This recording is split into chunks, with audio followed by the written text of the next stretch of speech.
महाविष्णवे नमः। नमो भगवते वासुदेवाय धन्वन्तरये अमृतकलशहस्ताय सर्वामय विनाशनाय त्रैलोक्यनाथाय महाविष्णवे नमः।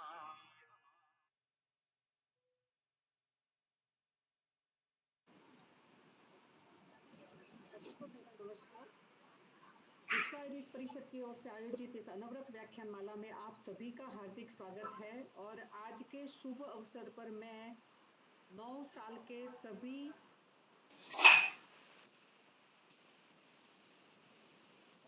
स्पीकर्स का बहुत बहुत धन्यवाद करना चाहूंगी कि जिन्होंने अपने अमूल्य समय में से हमें ज्ञान यज्ञ में अपने ज्ञान की आहुति दी। और आज हमने 21 नवंबर 2015 को शुरू हुई व्याख्यान माला आज 29 नवंबर 2024 है। 9 साल हमने पूरे किए हैं, जिसमें 50, 100 ऐसे 150, 200 सभी लेक्चर्स हमने सेलिब्रेट किए, ऑनलाइन भी सेलिब्रेट किए। आदरणीय योगेश जी मिश्रा जी भाई साहब का बहुत बहुत धन्यवाद, जिनके मार्गदर्शन में हम कहीं ना कहीं अथक परिश्रम करने की प्रेरणा पाते हैं और वो हमेशा कोई ना कोई नया आयाम भी हमें बताते हैं, जिसके अनुरूप हम करने की कोशिश करते हैं। तो भाई साहब बहुत बहुत धन्यवाद कि आपके कारण विश्वाद्वैत परिषद हमेशा नए नए आयामों को छूता रहता है। और आज के व्याख्यान की जो शुरुआत है, उससे पहले मैं आप सभी के सामने आज की स्पीकर डॉक्टर शिखा शर्मा का परिचय रखना चाहूंगी, जो आज का अपना लेक्चर है 479 लेक्चर। और 29 नवंबर को आज हम एक साथ में मिल रहे हैं। आज का अपना टॉपिक है जेनाइटल प्रोलैप्स, एक clinical review. Doctor Shikha Sharma के द्वारा आज का टॉपिक प्रेजेंट किया जाएगा। आप अभी लेक्चरर है state Ayurvedic college and hospital Lucknow UP में अभी वर्तमान समय में आप कार्यरत है। You have experience of 10 years in the teaching and you have attended so many national and international seminars, webinars and CME. You have also delivered so many lectures over the health awareness in the several platforms. You are also pursuing PhD from the Lucknow University at present, and recently you have participated in the talk show also, role of yoga in maintaining the female health on the Doordarshan, UP Doordarshan. तो आज की speaker है जो जिन्होंने अपनी MD की पढ़ाई Rashtriya Ayurved Sansthan deemed to be university Jaipur से पूरी की है। तो मुझे बहुत अच्छा लग रहा है। मैं हमेशा हमारे एंजॉय वाले ग्रुप में पूछती रहती हूँ कि मेरे स्टूडेंट्स में से जो एनआईए से निकले हैं, उन स्टूडेंट में से कोई ना कोई स्टूडेंट्स अपने ज्ञान का एक बार प्रचार इस माध्यम से करे, क्योंकि विश्वाद्वैत परिषद का ये मंच जो कोविड में हमने 242 से ऑनलाइन किया और उससे पहले ऑफलाइन चलता था, उसमें हमने एक रखा है कि भाई हमारे स्टूडेंट्स कहीं ना कहीं अपनी प्रैक्टिस शुरू करें, श्रेष्ठ वैद्य बने, श्रेष्ठ चिकित्सक बने और एक अपना जो आयाम है, not a job seeker but job provider, है ना। नौकरी ढूंढने वाले हमारे स्टूडेंट्स ना हो, मगर जॉब दूसरों को देने वाले हो। तो ऐसे उदात्त उद्देश्य की पूर्ति के लिए अनेक स्पीकर को मैं आज वंदन करती हूँ, नमन करती हूँ कि आपके ही कहीं ना कहीं कंट्रीब्यूशन से, समर्पण से ही आज ये 9 वर्ष पूरे हुए हैं, वरना ये कतई ही पॉसिबल नहीं था, कभी भी, है ना। तो आपका योगदान अमूल्य है और मैं जीवन के प्रत्येक क्षण में वो याद रखती हूँ कि आपके कारण ही ये आज तक यहाँ तक पहुंचा है। तो फिर से मैं आज के स्पीकर की बहुत बहुत सराहना करती हूँ कि आपने इतने बिजी शेड्यूल में से समय निकाला। मैं कई समय से डॉक्टर शिखा को फोन कर रही थी कि आना चाहिए, क्योंकि प्राचीन भारत में 3 परिबल, 3 पॉइंट बिल्कुल फ्री थे। निःशुल्क शिक्षा थी, निःशुल्क स्वास्थ्य था, निःशुल्क मनोरंजन था। तो एक एक उदात्त और संस्कारी और बढ़िया समाज के निर्माण के लिए ये तीनों पॉइंट फ्री होने, निःशुल्क होने बहुत ज्यादा जरूरी है। और ऐसे ही एक अच्छे उद्देश्य को लेके विश्व आयुर्वेद परिषद का ये जो मंच है, जो साप्ताहिक निःशुल्क व्याख्यानमाला 9 साल से चला रहा है, सभी स्पीकर्स को नमन करते हुए आज के स्पीकर को मैं मंच पर आमंत्रित करती हूँ। Over to you doctor Shikha. So much, madam. Am I audible? हाँ जी, you are audible. Okay, thank you ma'am. सर्वप्रथम तो मैं भगवान धन्वंतरी को वंदन करते हुए और आदरणीय हेतल मैडम को बहुत बहुत वंदन और धन्यवाद कहती हूँ कि 2015 से इस अविरल बह रही ज्ञान गंगा में मुझे आने का और विचार आप सबके साथ साझा करने का अवसर प्रदान किया। इसके लिए बहुत बहुत धन्यवाद मैडम। कहीं ना कहीं मेरा ही फॉल्ट रहा है कि मुझे आने में इतना देर हो गया, तो इसके लिए मैं क्षमा प्रार्थनी भी हूँ, लेकिन सबसे ज्यादा तो धन्यवाद देती हूँ कि आज फाइनली मैं आ पाई। आज और इसके अतिरिक्त अन्य विद्वज्जन जो यहाँ पे आदरणीय दीवान सर और अन्य सभी जिनको जो यहाँ उपस्थित हैं, उनको मेरा सादर नमन एवं वंदन। और वे सभी छात्र और छात्राएं जो कि किसी भी डिपार्टमेंट, किसी भी विषय से हैं, वो यहाँ उपस्थित हैं। और मुझे भी अच्छा लगेगा कि जो थोड़ी बहुत चीज आपके साथ, देखिए ज्ञान देना तो एक अलग बात है, ज्ञान पाना बहुत बड़ी बात है। तो मुझे तो लगता है कि अगर मैं यहाँ बैठी हूँ तो शायद मैंने कुछ ज्ञान पाया ही, और अभी भी सबके साथ कोशिश करेंगे डिस्कशन करके चीजों को आगे बढ़ाएं, हम सभी अपने ज्ञान को आगे बढ़ाएंगे। तो आज इस कड़ी में मेरा जो that is genital prolapse a clinical review. सबसे पहले तो अगर कुछ पीजी स्कॉलर्स यहाँ पे हैं तो मैं उनसे थोड़ा सा मुखातिब होना चाहूंगी कि अगर हम पीजी में आते हैं तो हम क्यों आते हैं। मतलब जो मुझे लगता है, और मैं अपने यहाँ के भी, हमारे यहाँ भी गायनी में पीजी चलती है, प्रसूति तंत्र एवं स्त्री रोग में, तो भी बच्चों से मेरा यही कहना होता है कि अगर हम पीजी में आए हैं तो हमें पहले थोड़ा सा ये भी सोचना है कि सिर्फ एक ही डिग्री नहीं है कि हम डिग्री लिया और भाई हाँ जी बन गए, अब तो आगे चल जो भी लेक्चरशिप या जो भी आपको करना है प्राइवेट प्रैक्टिस, बिल्कुल आप आगे आए। पर शायद पीजी का जो मंतव्य मुझे समझ में आता है वो यही है कि बीएमएस में हम सब को जरूर पढ़ते हैं और सारे सब्जेक्ट पढ़ते हैं। अभी पीजी में क्या है कि अभी हमें उसमें अंदर घुसना है, एक्सप्लोर करना है। बहुत सारी चीजें ऐसी होती हैं जो आचार्यों ने उस समय कही होती हैं और आज की तारीख में हमारे लिए तो बहुत ही प्रैक्टिकली ही क्लिनिकली बेहद लाभ, पर कई बार हम ही उसे समझने में गलती कर देते हैं या फिर देर कर देते हैं। और सबसे बड़ी बात, आज के समय में अगर हमें आयुर्वेद को सारी दुनिया के सामने लेके आए तो डॉक्यूमेंटेशन या प्रेजेंटेशन इज वेरी इंपॉर्टेंट। हमें अपनी बात साबित करने के लिए, कहने के लिए साक्ष्यों की भी आवश्यकता होती है। और जो आयुर्वेद का ज्ञान है वो तो वो जमीन है जिसपे खड़े होकर हम सुरक्षित महसूस करते हैं, कॉन्फिडेंट महसूस करते हैं। साथ ही हम लोगों को ये भी सुविधा है कि हम मॉडर्न पर्सपेक्ट से भी चीजों को जाने समझें। तो मुझे लगता है कि अगर आयुर्वेद जमीन है तो मॉडर्न पर्सपेक्ट वो आसमान है जो कि नितांत है। शायद रोज नई खोजें, नई चीजें आती हैं, आयुर्वेद में जो है वो आपके सामने है। अभी हमारे ऊपर है कि हम उसे कितना समझें, कितना एक्सप्लोर करें और सामने वाली दुनिया सामने कितना लेके आए।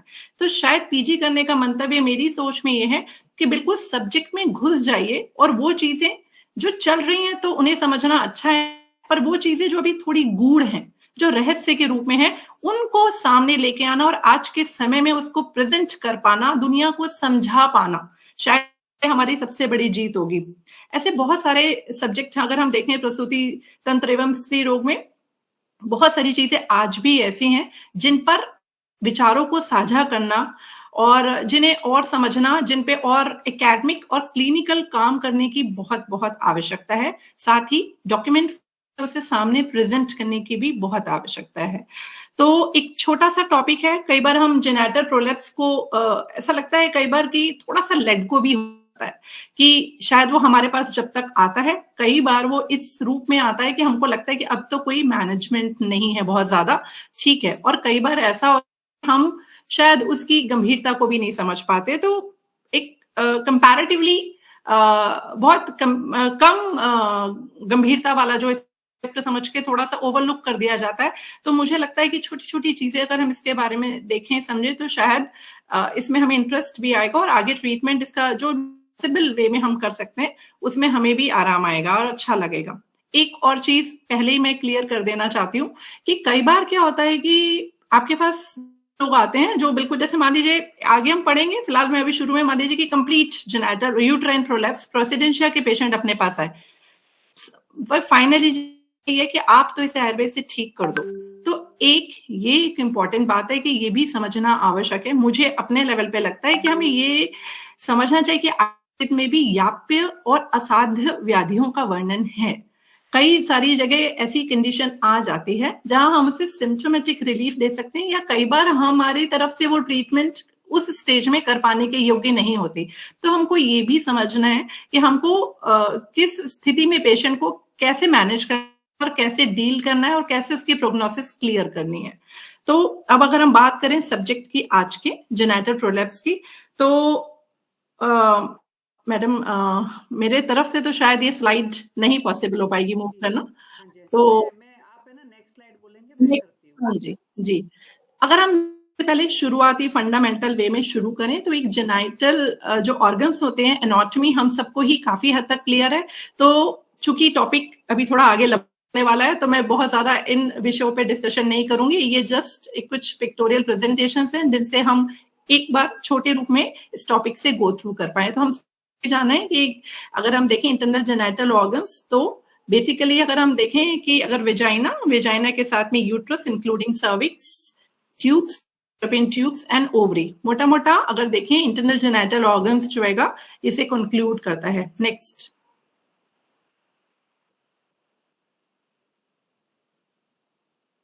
अब अगर हम ऐसे देखें नॉर्मली एक ग्रेविड और नॉन ग्रेविड, चूंकि ये पूरी तरह से गायनी का टॉपिक है बट फिर भी एक फॉर अ डिफरेंस अगर हम देखेंगे कि हमारे पास दो पिक्चर्स हैं। जो लेफ्ट में जो पिक्चर है that is a normal anatomy of a non pregnant lady, और अगर एक प्रॉपर टर्म बेबी और ग्रेविड यूट्रस अगर कोई है तो वो किस तरह से एनाटॉमी को टेम्परेरीली चेंज कर देता है, तो इसका प्रेजेंटेशन है। नेक्स्ट,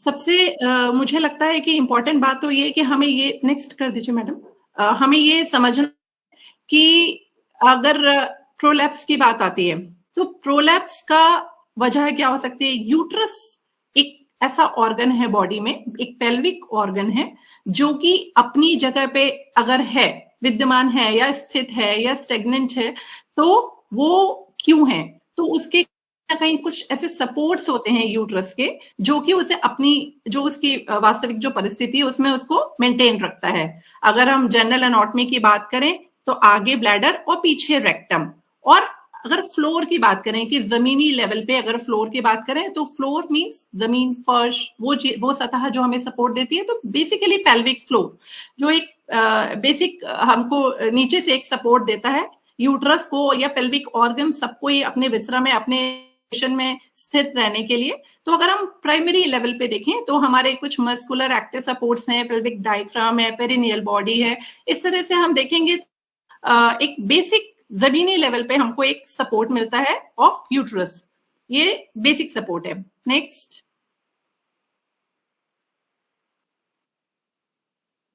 ऐसे हम सेकेंडरी सपोर्ट की बात करेंगे। अब इस पिक्चर में अगर हम देखेंगे, लेफ्ट वाली पिक्चर में अगर हमें क्लियर हो रहा हो तो सेंटर में है यूट्रस। यूट्रस में सबसे जो नीचे का पोर्शन है दैट इज सर्विक्स। यूट्रस हो चाहे सर्विक्स हो, ये लिगामेंटल अटैचमेंट के थ्रू अपनी जगह पे मेंटेन रहते हैं। ठीक है, मेन अगर हम उन लिगामेंट्स की बात करें तो यहाँ पे यूट्रोसैक्रल लिगामेंट है, ठीक है, प्यूबो सर्वाइकल लिगामेंट है, कार्डिनल लिगामेंट जैसे हम मैकनरॉड्स लिगामेंट में कह सकते हैं। बेसिकली जो मेन सर्विक्स को अपनी जगह पे स्टेगनेंट रखता है, मेंटेन रखता है, ये दो मेन लिगामेंट है। उसके अतिरिक्त अगर हम और आगे जाएंगे, अगर लिगामेंटल सपोर्ट में हम जाएंगे यूट्रस के, तो फिर ऊपर ब्रॉड लिगामेंट है, राउंड लिगामेंट है, इनफंडिबुलो पेल्विक लिगामेंट है। तो इस तरीके से एक लिगामेंटल पूरा एक स्ट्रक्चर है जो कि यूट्रस या इंटरनल जेनिटल ऑर्गन्स को अपनी पर रहने के लिए मेंटेन करता है, सपोर्ट करता है।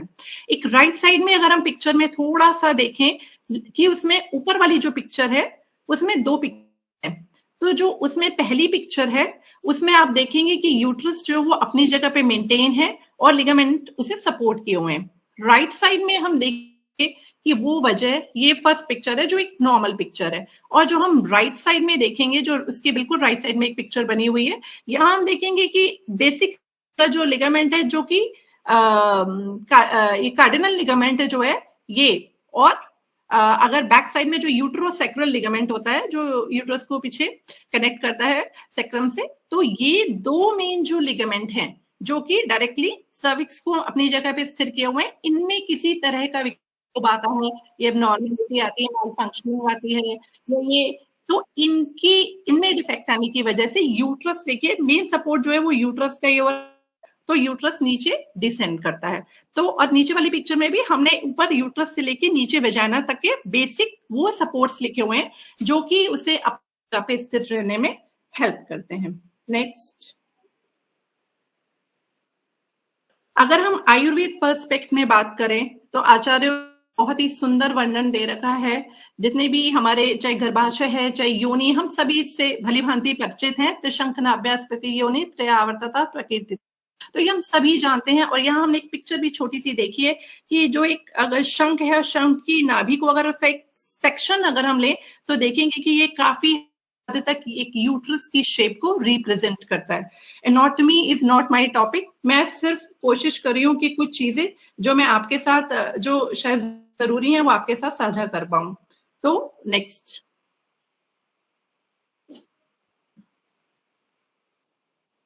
योनि भ्रंश।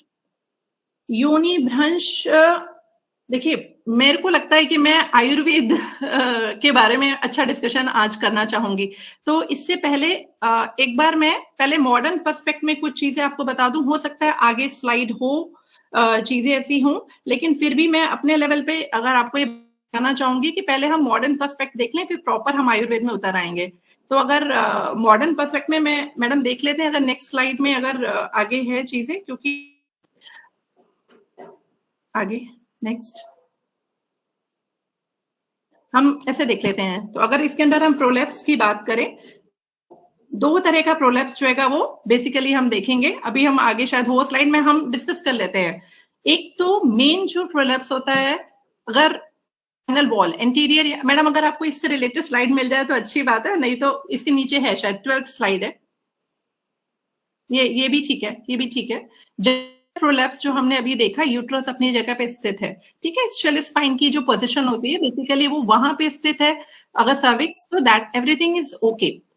अगर वो विजाइनल वॉल में नीचे आ रहा है और जो उसके सपोर्ट्स हैं वो लूजन हो रहे हैं, उसका सपोर्ट कम कर रहे हैं, तो किसी वजह से वो अगर नीचे आ रहा है, वो यूट्राइन प्रोलैप्स की स्टेजिंग है कि वो जस्ट बिलो द लेवल है, या वो it's reaching up to hymen है, इट्स रीच बियॉन्ड हाइमेन है, या it's totally out of the orifice या हाइमेन। तो ये उसकी ग्रेडिंग है जो कि यूट्रस की ग्रेडिंग है। अगर हम बात करें नेक्स्ट, ये इस तरीके से हम देख सकते हैं कि वो बिल्कुल अपनी पोजीशन पे डिसेंट कर रहा है up to hymen, beyond and complete procidentia. Next, अगर इसके साथ ही मैं आपको थोड़ा सा बता दूं कि अभी शायद इसमें मेंशन नहीं, इसके साथ ही हम विजाइनल वॉल जो एंटीरियर और पोस्टीरियर हम देखते हैं, नॉर्मल जो इंटरनल जेनिटल ऑर्गन्स है उसमें जो वेजाइना है it has 4 walls, anterior, posterior, 2 lateral. तो अब हमने देखा कि आगे होता है ब्लैडर और पीछे होता है रेक्टम, और बाकी और भी स्ट्रक्चर्स रहते हैं। तो अगर बाय किसी भी वजह से विजाइनल वॉल्स की लूजनिंग हो रही है, तो एंटीरियरली या पोस्टीरियरली अगर वो विजाइनल वॉल रिलैक्स होके नीचे आ रही है, तो ये विजाइनल वॉल या का प्रोलैप्स कहा जा सकता है, जिसमें जो अगर हम देखें कि एंटीरियर विजाइनल वॉल का अपर 2/3 है। अब हम आगे की तरफ था ब्लैडर, ठीक है, तो ऊपरी 2/3 हिस्सा अगर किसी वजह से अगर उसका प्रोलैप्स हो रहा है तो दैट इज सिस्टोसील, और ब्लैडर के नीचे आएगी यूरेथ्रा। तो अगर यूरेथ्रल प्रेशर की वजह से लोअर 1/3 जो बचा उस पे प्रेशर आ रहा है तो दैट इज यूरेथ्रोसील। ऐसे ही पीछे की तरफ होता है पाउच ऑफ डगलस और उसके पीछे इंटेस्टाइन्स। तो अगर किसी वजह से पीछे ऊपर का 1/3 हिस्सा नीचे डिसेंड डाउन हो रहा है तो दैट इज एरोसील, और अगर लोअर पोर्शन आ रहा है तो that is due to rectum, that is rectocele. तो हमने देखा कि चाहे विजाइनल वॉल है और चाहे वो कंप्लीट ऊपर यूट्रस है, अगर इसमें से कोई भी चीज नीचे अपनी पोजीशन से डिसेंड डाउन हो रही है तो then this is known as prolapse, genital prolapse. तो अगर हम देखें कि क्या क्या जो यहाँ तो सिम्टम्स आ गए हैं, अगर हम कारण की बात करें, पहले मैं वर्बली बता दे रही हूँ। देखिए थोड़ा सा कुछ ऐसा रहा कि मैं I was not fully aware of this presentation, तो आज ही मैंने कुछ ये पीपीटी बनाई है, तो हो सकता है कि कुछ स्लाइड ना हो या कुछ आगे पीछे हो, पर वर्बली मैं कोशिश करूंगी कि मैं चीजें कवर अप करूं। तो अगर हम बात करते हैं कॉजेस की, तो कॉजेस में आप सोचिए, अगर मॉडर्न पर्सपेक्ट अभी चल रहा है पूरी तरह से, ठीक है, तो इनका क्या है कि किसी भी तरह से वो जो पेल्विक सपोर्ट था ना, जिसने यूट्रस को अपनी जगह पे मेंटेन किया था, कहीं ना कहीं उसमें कोई कमी आई है, उसकी ताकत में कमी आई है, उसकी टोन में, उसमें जरूरत से ज्यादा ढीलापन आ गया है, जिसकी वजह से वो अपनी जगह को मेंटेन नहीं कर पा रहा। तो multiparity, pregnancy itself, mode of delivery, कैसे वो डिलीवरी हुई है, कई बार डिलीवरी, होम डिलीवरी है, जबरदस्ती बियर डाउन कराना है, तो मिस हैंडलिंग ड्यूरिंग जो है लेबर, ये एक रीजन हो सकता है। मल्टीपैरिटी में भी रीजन, एज, जैसे जैसे एज आगे बढ़ती है, वी नो कि बॉडी के अंदर एक जो उसकी जो टोन होती है वो स्लो डाउन होती है, तो that may be a reason. Menopause हम आगे भी देखेंगे, और वैसे भी हम सभी जानते हैं कि जैसे जैसे टुवर्ड्स मेनोपॉज जा रहा है, हार्मोनल सपोर्ट बॉडी का, एस्ट्रोजन जो बेसिकली टोन और पेल्विक की टोन को, स्ट्रेंथ को मेंटेन करने में हेल्प करता है, वो धीरे धीरे कम हो रहा होता है, तो इसकी वजह से लूजनिंग होने लगती है, तो that may be a reason menopause. Congenitally कई बार बीज दोष जैसे हम सभी कहते हैं कि इस वजह से भी लूजनिंग हो सकती है लिगामेंट्स, तो that may be a reason. कोई अगर बाई चांस एक्वायर कोई टिश्यू एबनॉर्मेलिटी लाइक हिस्टेरेक्टोमी या कोई सर्जरी ऐसी हुई हो जिसकी वजह से वो सपोर्ट डिस्टर्ब हो गया हो या ना हो वहां पे, तो that may also be a reason prolapse. इसके अतिरिक्त कुछ खास इंट्रा एब्डोमिनल प्रेशर बढ़ाने वाली कुछ डिसीजेस, जिसमें हम सबसे पहले तो कफ को ही लेके आते हैं कि अगर रिकरेंट कफ अगर पेशेंट को है, किसी भी वजह से प्रेशर नीचे पड़ रहा है, इंट्रा एब्डोमिनल प्रेशर पड़ रहा है, तो अनड्यू प्रेशर नीचे की तरफ डालेगा, which may also cause prolapse. तो smoking, it may be a reason. Constipation, जिसमें हम प्रेशर लगाते हैं खुद, तो बहुत ज्यादा, जैसे आप स्क्वाटिंग की पोजीशन में पेशेंट बहुत बैठ रहा है ना, अगर कि मतलब आप कॉन्स्टिपेशन है तो बहुत ज्यादा मतलब प्रेशर लगातार आप अगर नीचे की तरफ लगा रहे हैं तो ये जोर डालेगा सपोर्ट पे और उसकी में कमी आने लगती है, ठीक है। क्रोनिक लंग डिजीज, ओबेसिटी, या कोई पर्टिकुलर ऑक्यूपेशनल मोड की, अब भाई एग्जाम्पल के लिए झाड़ू पोछा वाली है या फिर बर्तन वाली है जिनको स्क्वाटिंग की पोजीशन पे बैठ के ज्यादा देर काम करना पड़ता है, तो दीज में बी रीजंस कि प्रोलैप्स के वो रिस्क फैक्टर के तौर पे काउंट कर सकते हैं। और अगर किसी पेशेंट को प्रोलैप्स हो जाता है तो हम देखते हैं कि वो हमारे पास सबसे पहले तो कंप्लेंट आती है लेके कि something coming down through vagina, उसको लगता है कि कुछ भारीपन लग रहा है और कुछ ऐसा लग रहा है कि शरीर से कुछ बाहर आ रहा है। This a very first complaint of patient. Urinary incontinence होने लगता है, डिस्पेनिया होने लगता है, बैक पेन होने लगता है, पेल्विक प्रेशर नीचे भारीपन जैसे फील होने लगता है, as we know bulging in vagina feel होने लगती है, एंड लोअर एब्डोमिनल पेन। तो ये दीज सिम्टम्स जो कि जेनिटल प्रोलैप्स की पेशेंट हमारे पास लेकर आती है। नेक्स्ट, अब हम थोड़ा सा पीछे आयुर्वेद की बात करते हैं। अब हमने बहुत मॉडर्न की बात कर ली, और अगर यहीं करते करते मैं ट्रीटमेंट की भी बात कर लूं जो हम आगे देखेंगे, मोटा मोटा देखा जाए तो दे हैव, अगर बहुत मैनेजमेंट में उनके पास बहुत ज्यादा देखा जाए तो दे हैव पेसरी। तो अगर हम थोड़ा बहुत सपोर्ट वो दे देते हैं, थोड़ा अगर मेनोपॉज की तरफ पेशेंट जाती है तो HRT की तरफ पेशेंट को डाल देते हैं, या कुछ भी ऐसा एक एस्ट्रोजेनिक सपोर्ट देके वो कोशिश करते हैं कि पेशेंट का वो मेंटेन हो, लेकिन बहुत specific treatment they don't have. या फिर अगर ज्यादा प्रोलैप्स होता है तो finally they have to choose a surgery for treatment. तो अब हम प्रॉपर बात करेंगे आयुर्वेद की अच्छी तरीके से। तो अगर हम बात करें आयुर्वेद में, तो सबसे पहले तो हम बात करेंगे हमारे आचार्यों ने जितना, मतलब मुझे लगता है कि अगर हम योनि व्यापक की बात करें, मेरे स्टूडेंट कि मैडम का बड़ा फेवरेट टॉपिक है, पर मुझे एक्चुअली लगता है कि इससे तो शायद पीजी गाइने वाले हर बच्चे को प्यार हो जाता है। जब आप उतरते हैं समंदर में ना पीजी लेने के लिए, तो शायद ये एक बड़ा सा खजाना हमारे हाथ लग जाता है, जिसमें से एक एक रत्न निकालते जाओ और मालामाल होते जाओ टाइप्स।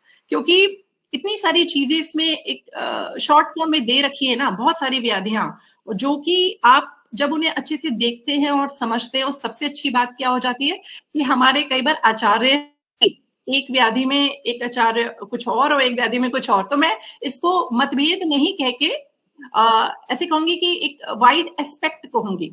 आचार्य ने अपने परिप्रेक्ष्य में, अपने समय परिप्रेक्ष्य, अपने ज्ञान के अनुसार उसका वर्णन किया है, तो ये हमारे लिए एक अच्छी अपॉर्चुनिटी है कि हमें एक डिसीज या कोई भी चीज हमें वेरिएबल एस्पेक्ट में मिल जाती है समझने के लिए।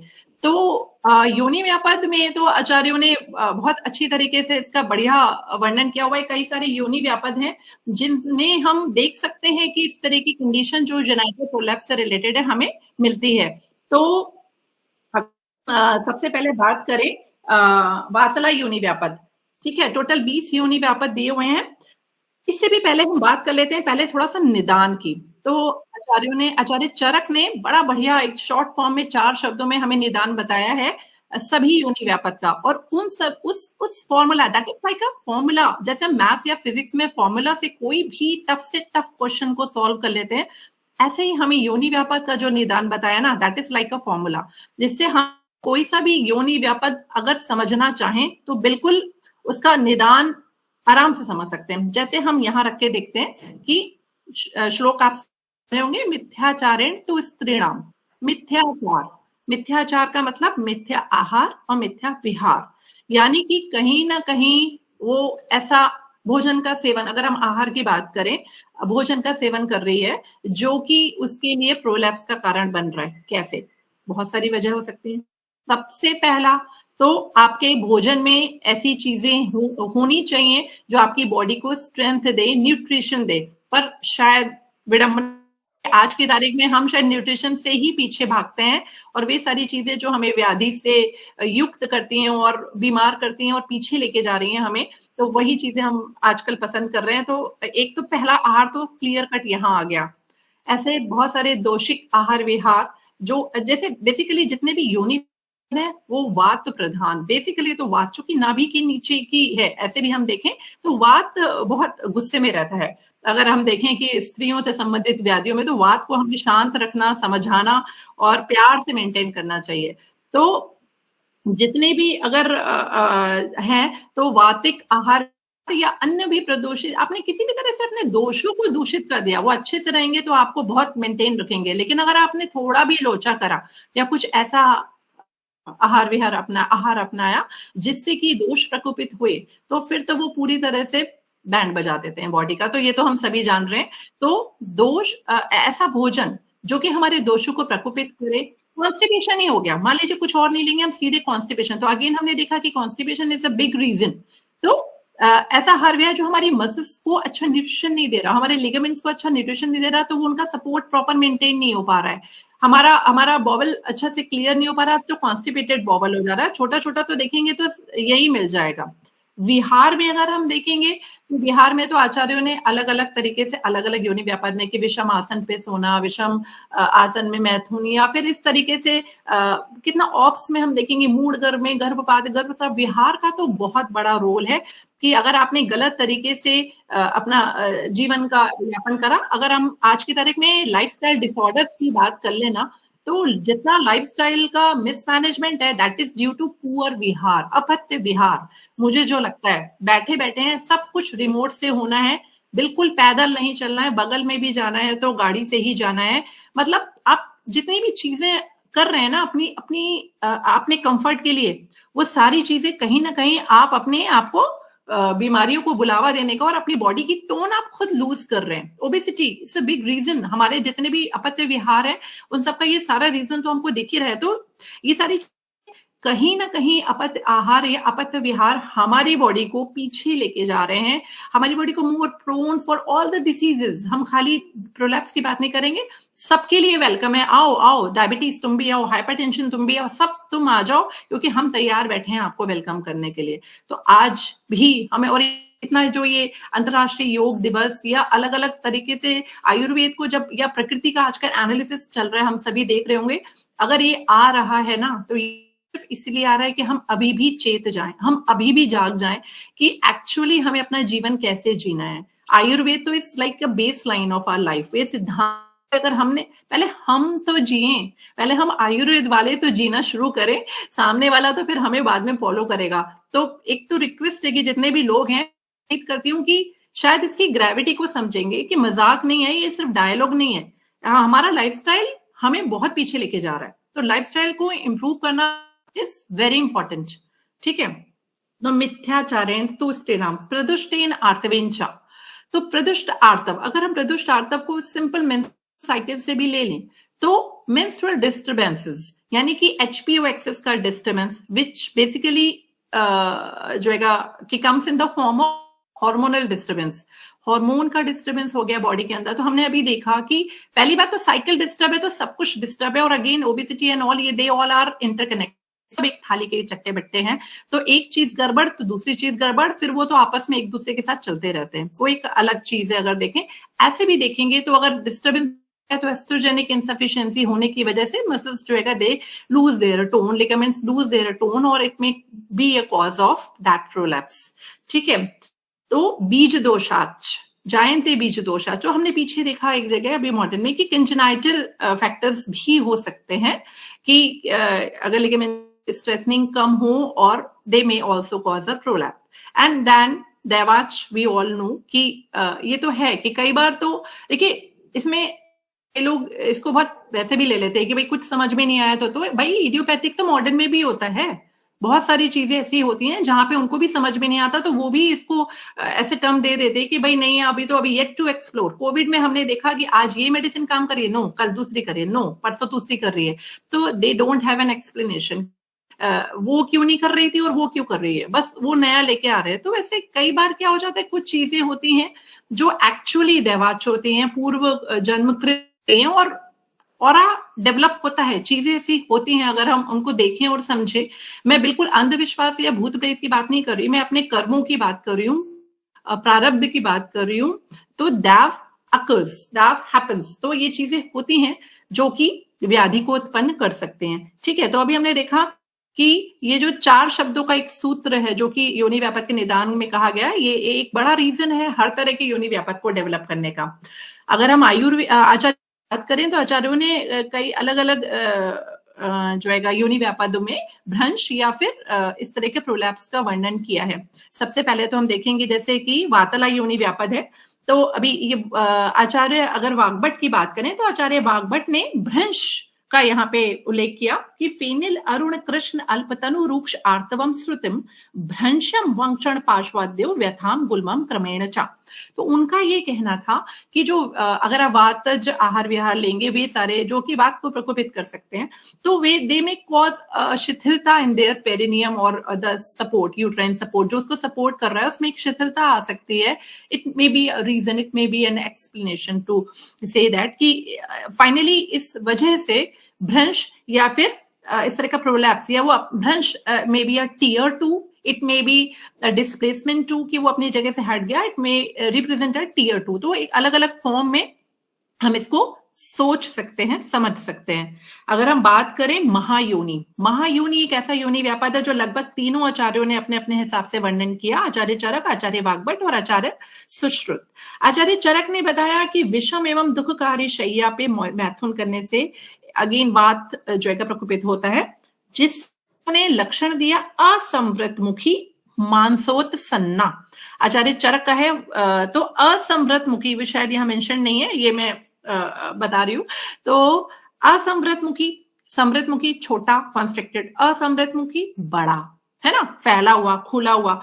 तो जो योनि है असंवृत मुखी है और मांसोत सन्ना। ऐसी फीलिंग आती है कि कोई मांस का एक टुकड़ा या एक गोल मांस का पिंड जैसा जो है वो बाहर की तरफ उभरा हुआ है।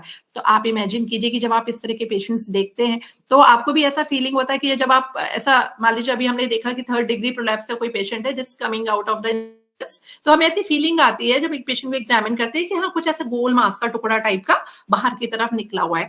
तो आचार्य चरक के अनुसार हम जो है इसको डिग्री यूट्राइन प्रोलैप्स से भी कोरिलेट कर सकते हैं। आचार्य वाघभट्ट ने भी इसको कुछ ऐसे ही लक्षणों से परिलक्षित किया है।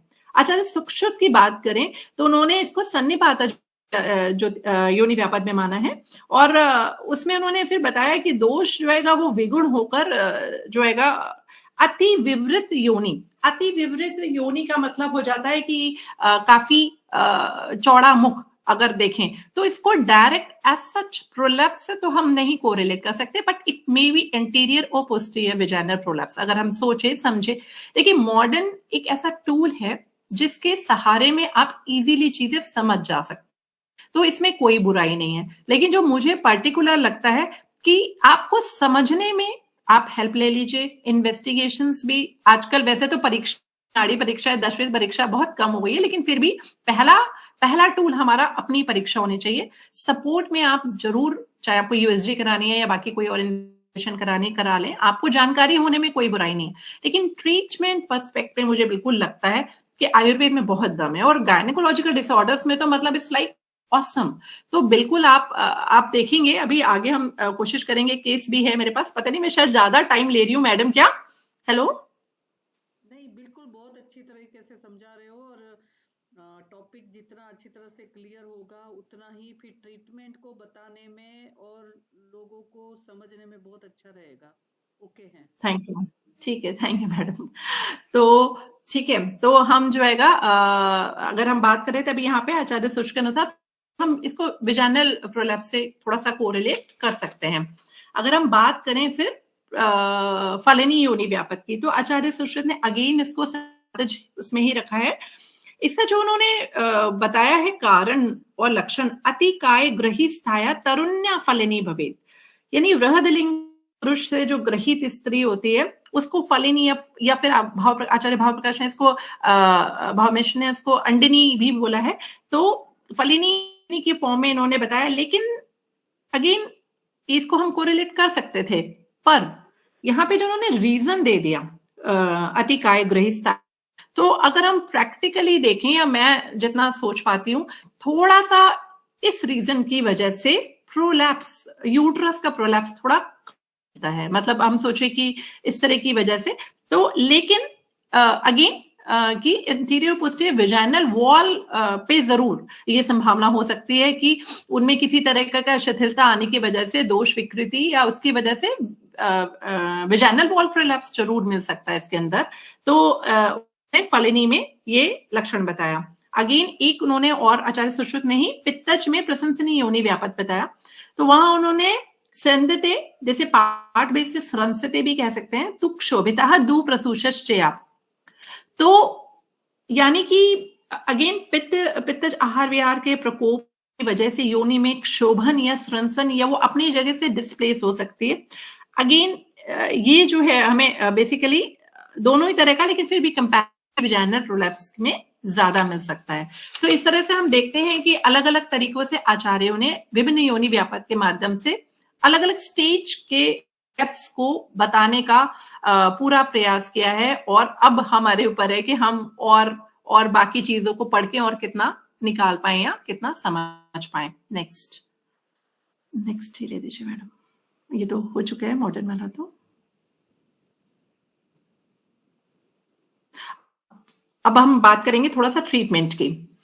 तो ट्रीटमेंट का भाई इसका सबसे पहला तो है क्लियर कट निदाने तु परिवर्जनम। स्लाइड्स में मिस्टेक्स हो सकती हैं, please overlook it, avoid it. तो निदाने तु परिवर्जनम तो मुझे बिल्कुल लगता है कि सबसे पहला, सबसे कारगर उपाय है। यहाँ पे हमने पिछली जितनी भी चीजें देखी, चाहे वो आहार विहार है, चाहे वो किसी भी तरीके का ऐसी चीज है जिसकी वजह से हमारा ये प्रॉब्लम जो है प्रोलैप्स का डेवलप हो रहा है, तो अगर हम उसका परिवर्जन कर दें, अगेन आहार हमें ऐसा लेना है क्लियर कट, जितना भी आयुर्वेद में जो भी आपको बताया गया, आहार विधि विधान बताए गए, आहार कैसे करना है, क्या आहार करना है, विभिन्न दोषिक अवस्थाओं में किस तरह का आहार करना है, तो ये सारी चीजें जो है आज के, अभी एक दिन मुझसे कोई पूछ भी रहा था कि इतना प्रकृति परीक्षण, इवन जनरल पब्लिक को भी अब अवेयर हो रहे हैं कि ये क्यों हो रहा है, मतलब उनमें एक्चुअली क्यूरियोसिटी है कि ये जो हो रहा है वो आखिर क्यों हो रहा है। तो उनको बताने में हमें एक ये बहुत आसानी हो जाती है कि भाई ये एक बहुत बड़ी बात है कि हर व्यक्ति अलग है। सबसे बड़ी बात, तुमको ठंड ज्यादा लगती है, मुझको ठंड कम लगती है, क्यों? पहले इसका एक जवाब दो। आपके पास अगर जवाब नहीं है तो फिर हमसे सुन लो। तो ये है कि प्रकृति आपको ये बताती है इंडिविजुअलिटी है, आप स्पेशल है, सबसे अलग है। तो आपकी बॉडी क्या चाहती है, क्या नहीं चाहती, कैसे स्वस्थ रहेगी, ये प्रकृति उसका एक स्मॉल फॉर्म एनालिसिस है। और अगर हम कल को आपको कोई व्याधि होती है, वैसे नहीं भी होती है, तो सामान्य आहार विहार में आप कैसी चीजें खाएं जो आपको सूट करे। कई किसी को ठंडा से बहुत जल्दी गला बैठता है, किसी को ठंडा ही चाहिए, गर्म से एसिडिटी हो जाती है। तो आपको जनरल वे में क्या आहार विहार करना है ये हम बता पाएंगे। प्लस अगर कल को कोई व्याधि होती है तो उस व्याधि को दूर करने के लिए आपके लिए सबसे उपयुक्त आहार विहार क्या रहेगा या औषधि क्या रहेगी, वो भी हम आसानी बता पाएंगे। तो यहाँ प्रकृति काम आती है। तो अगेन अगर हम बात करें निदान की, कि निदाने तो परिवर्जनम में, तो आहार हमें ऐसा लेना है जो सुपाच्य हो, जल्दी पच जाए, न्यूट्रिशियस हो, जो भी हम मोटा अनाज खाएं जिससे कॉन्स्टिपेशन ना हो और प्रॉपर न्यूट्रिशन हमें मिले। तो शायद जो वजहें होती थी आहार की वजह से, अपत्य की वजह से, वो पथ्याहार लेने से सेटल हो सकते हैं।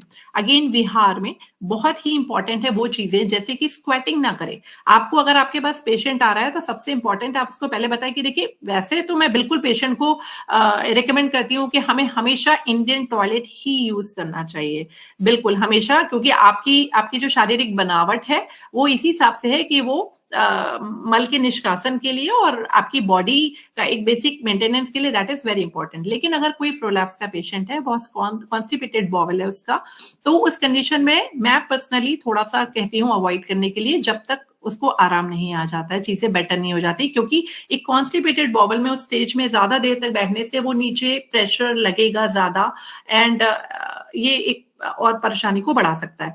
तो उस कंडीशन में थोड़ा सा स्क्वाटिंग अवॉइड करना है।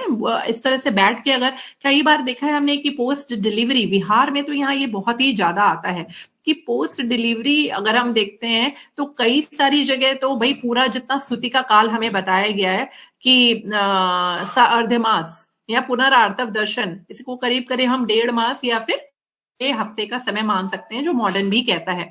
तो उस दौरान तक पूरी तरीके से स्तुति का परिचर्या का पालन करना चाहिए, जो कि जनरली नहीं देखा जाता है।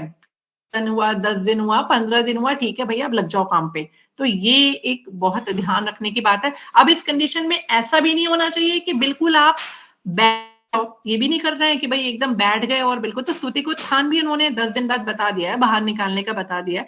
तो आपको ऐसा आहार और ऐसा विहार करना कि आपकी बॉडी संतुलित टोन्ड अवस्था में रहे, अच्छा न्यूट्रिशन मिले, मेंटेन रहे, है ना, मूवमेंट रहे, पर ऐसा ना रहे कि अभी आप शून्य कंडीशन से बाहर निकल के आए हो और एकदम ही आप ऐसी अभी कमजोर है शरीर, तो उसको अपना इन्वॉल्यूशन होने में या अपनी चीजें रिगेन करने में थोड़ा सा टाइम लगेगा। तब तक आपको अपने शरीर का ध्यान रखना है। तो उस समय कई बार, जैसे अगेन मैं बता रही हूँ, जो हाउसमेट्स एंड ऑल होती हैं, तो उनमें तो ये हो जाता है कि 15 दिन 20 दिन हुआ, निकलो काम पे। तो उन कंडीशंस में आप देखिए पेशेंट की, आप कभी हिस्ट्री लीजिए कि जल्दी इन्होंने स्वेटिंग स्टार्ट कर दी, या कॉन्स्टिपेशन बॉवल बहुत ज्यादा था, कॉन्स्टिपेटेड, या कुछ ऐसा भी विहार रहा, या बहुत जल्दी इन्होंने सेक्सुअल लाइफ अपनी स्टार्ट कर दी, या कुछ चीजें ऐसी रही जो कि वात का विगुणता का कारण बनी और अगेन इसने प्रॉब्लम को बढ़ा दिया। तो ये हिस्ट्री लगभग पेशेंट से, या तो ड्यूरिंग डिलीवरी उनके मिस हैंडलिंग उनकी हुई, या हमें ये भी पता होना चाहिए कि पेशेंट डाउन कब कराना है। नहीं, कई बार तो देखते हैं कि गए बस गया, पेशेंट पेन है नहीं है, लगा। तो ये भी बहुत ध्यान रखना है कि नॉर्मल डिलीवरी का मतलब है नॉर्मल, उसकी उसमें आता है कि विदाउट अनड्यू असिस्टेंस, अननेसेसरी आप उससे छेड़ाखानी ना करें, इट विल हैपन ऑटोमेटिकली। ये चीजें अपने आप प्रोग्रेस होती हैं और उसको जबरदस्ती की जल्दी के चीजें मिसमैनेज हो जाती हैं। तो ड्यूरिंग पार्टुरेशन, पोस्टपार्टम, या फिर बाकी और भी जनरल लाइफस्टाइल के टाइम में आप अगर इस तरीके को अवॉइड करेंगे, अगेन पेल्विक एक्सरसाइज बहुत हेल्पफुल होती है। अगर हम इसमें कीगल एक्सरसाइज भी कहते हैं, जिसे हम मूलबंध भी कह सकते हैं, तो मैं पेशेंट को पर्टिकुलरली यही बोलती हूँ कि सुबह खाली होने के बाद, साफ होने के बाद आप आराम से एक अच्छे से सपाट स्टूल टाइप के किसी सतह पे बैठ जाएं और उसके बाद अंदर स्क्वीज करें अपने जो लोअर पोर्शन है, जितनी भी मसल्स उसको जितनी देर स्क्वीज करें, होल्ड करें जितनी देर, 8-10 सेकंड जो भी कर सकते हैं, और फिर रिलीज। तो 8 से 10 बार ये प्रक्रिया अपनाएं। अगेन शाम को अगर संभव है तो आप बिल्कुल ये फील करेंगे कि धीरे धीरे वो अपनी मसल्स की जो टोन है उसको रीगेन कर रहे हैं पेशेंट। तो अगेन आपको पेल्विक एक्सरसाइजेस करानी है पेशेंट से, आपको पेशेंट से कहना है स्क्वाटिंग अवॉइड करे, कॉन्स्टिपेशन अवॉइड करे, डाइट ऐसे ले, बॉवल क्लियर रहे, न्यूट्रिशन सपोर्ट रहे। ये कुछ 4-5 चीजें आपको बिल्कुल ध्यान रखनी है।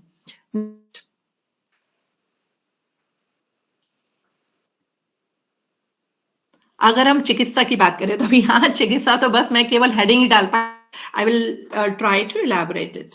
तो अगर हम बात करें तो आचार्यों ने बिल्कुल क्लियर कट जो वर्णन किया है कि अगर आपने वात की चिकित्सा कर ली तो आधा रास्ता से ज्यादा पार कर लिया हर तरह के योनि व्यापत के लिए, तो हमने पहले भी डिस्कस किया है। तो वात पे हमें बहुत ध्यान देना है और बाकी भी अकॉर्डिंगली जैसे जो चिकित्सा उसके लिए हम ध्यान देंगे, लेकिन 2 भाग में हम इसको डिवाइड करेंगे, है ना, ओरल ट्रीटमेंट और लोकल ट्रीटमेंट, या शमन या शोधन के तौर पे हम इसको देख सकते हैं। तो अगर हम शमन चिकित्सा की बात करें तो जनरल अगर हम जितना भी जैसे स्तुतिका की हम परिचर्या पढ़ते हैं तो देखते हैं कि जो स्टार्टिंग भी करते हैं ना कि स्तुतिका बुभुक्षताम स्नेह पायत्वम परमम शक्तिया की, और जैसे पंचकूल युक्त स्नेही का पान उसे कराते हैं जितना उसकी जरण शक्ति है, पाचन शक्ति के अनुसार। तो ऐसे हमें जनरल डाइट में ऐसा नहीं है कि बिल्कुल आपने कि अब हमें घी बिल्कुल खाना ही नहीं है, ऐसा नहीं है। और ये नॉर्मल पब्लिक के लिए भी कह रही हूँ, मोटे होना या पतले होना इसे अलग थिंग, और अगर शुद्ध गाय का घी आपको मिल रहा है और अपनी डाइट में उसको आपको शामिल बिल्कुल करना चाहिए। अति किसी भी चीज की बुरी है, ऐसा भी ना हो जाए कि आप अपनी डाइट से वो एसेंशियल एलिमेंट्स भी हटा दें जो आपके शरीर के लिए आवश्यक है। तो ये भी बहुत ध्यान रखना है कि डाइट जो है वो प्रॉपर स्नेह सुपाच्य रूप के साथ युक्त होनी चाहिए। अगर हम बात करें मेडिसिन की तो मुझे चंद्रप्रभा वटी बहुत अच्छी लगती है, यूरोजेनेटिक सिस्टम पे काम करने वाली एक बढ़िया रामबाण औषधि लगती है, जनरली पेशेंट को जरूर प्रेस्क्राइब करती हूँ। योगराज गुगलू अगेन एक बहुत अच्छी, महायोगराज गुगलू भी अगर हम देना चाहें तो इस तरह की मेडिसिन है। घृत में अगर हम बृहद शतावरी घृत, फल घृत, इस तरह की औषधियां हैं। अशोका रिष्ट अगेन, अगर एक और चीज है, हम थोड़ा सा पीरियड्स का भी फ्लो देख लेते हैं कि अगर कोई स्तंभन या उसकी तरफ जा रहे हैं, ऐसा लगता है कि Ashok is a very good uterine tonic और ये बहुत अच्छे तरीके से सपोर्ट करता है पूरे सिस्टम को। तो अगर if she is having good flow तो हम बिल्कुल इस तरह के सप्लीमेंट्स देके उसको ओरली सपोर्ट कर सकते हैं शमन औषधि के तौर पे, कि जिससे वात जो है का वो प्रकोप ना हो और ओरल सप्लीमेंटेशन उसे मिलता रहे। अगर हम बात करेंगे लोकल की, तो लोकल में बहुत सारी चीजें हैं, जैसे कि अगर हम पहले तो हम छोटे लेवल पे बात करें कि पिचू, पोटली, योरण, ये सारी औषधियां हैं जो कि हम लोकल औषधि के तौर पे यूज कर सकते हैं। बस्ती, नेक्स्ट लेवल पे आएंगे तो बस्ती में हम शुरू करते हैं जनरली मात्रा सर्वकाल देया, है ना, तो पॉसिबली हम शुरू करते हैं 30-40 ml 50 ml पेशेंट शुरू में आती है, जरूरत है तो अनुवासन में से कन्वर्ट करें, और अगर लगता है कि हाँ सपोर्टिव और शी नीड्स मोर तो वी कैन कर्म काल योग, जैसा भी लगता है आवश्यकता लगती है, क्योंकि बस्ती तो सबसे अच्छी बात विजित करने वाली जो है थेरेपी है। बस्ती हैज वेरी गुड रिजल्ट्स। तो मैंने पर्टिकुलर पर्सनली पेशेंट्स को, जब मैं इस तरह की कोई भी खाली प्रोलैप्स नहीं, अगर इससे रिलेटेड अलग अलग तरीके की, तो मेरा बस्ती तो मुझे मतलब बहुत ही पसंद है। तो अगर कुछ स्टूडेंट्स हमारे जुड़े होंगे पीजी वाले तो वो ये जाने हुए कि पेशेंट्स आने पे अगर मुझे लगता है तो मैं बिल्कुल मात्रा से शुरू करके और अकॉर्डिंगली जो भी आवश्यक लगती है, तो बस्ती मुझे अपना अगर देखा जाए ना तो जो भी जेनेटिक सिस्टम पे काम करने के लिए बहुत शानदार एक थेरेपी लगती है। तो जैसी आपकी सुविधा हो, जैसा आपका सेटअप हो, वैसी सेटअप में आवश्यकता अनुसार जहां युक्ति पूर्वक जहां जिस तरह की बस्ती आप यूज कर सकते हैं उसको अवश्य प्रयोग करें, बहुत अच्छा रिजल्ट है। और हमने इसका देखा है कि लोकल एब्जॉर्प्शन के थ्रू, अगेन सिस्टमिक एब्जॉर्प्शन के थ्रू, ये पूरी तरीके से अलग अलग व्याधियों में पूरी तरह से सपोर्ट करती है हमारे सिस्टम को, स्ट्रेथनिंग करती है, लिगामेंटल सपोर्ट देती है, यूट्राइन सपोर्ट करती है, टोन मेंटेन करती है। तो again basti is very nice remedy for it.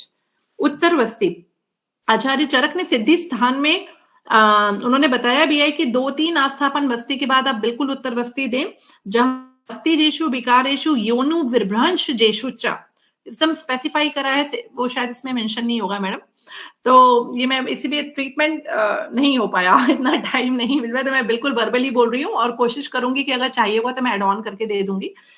तो ये जो उन्होंने बताया कि बस्ती में पहले हमने बात कर ली मात्रा अनुवासन या फिर योग में, और फिर उत्तर बस्ती भी 2-3 आस्थापन बस्ती के बाद उत्तर बस्ती का भी रिजल्ट जो है वो लोकल एब्जॉर्प्शन के थ्रू, यूट्राइन सपोर्ट के लिए, लोकल एब्जॉर्प्शन के थ्रू, लिगामेंटल सपोर्ट के लिए बहुत हेल्पफुल है।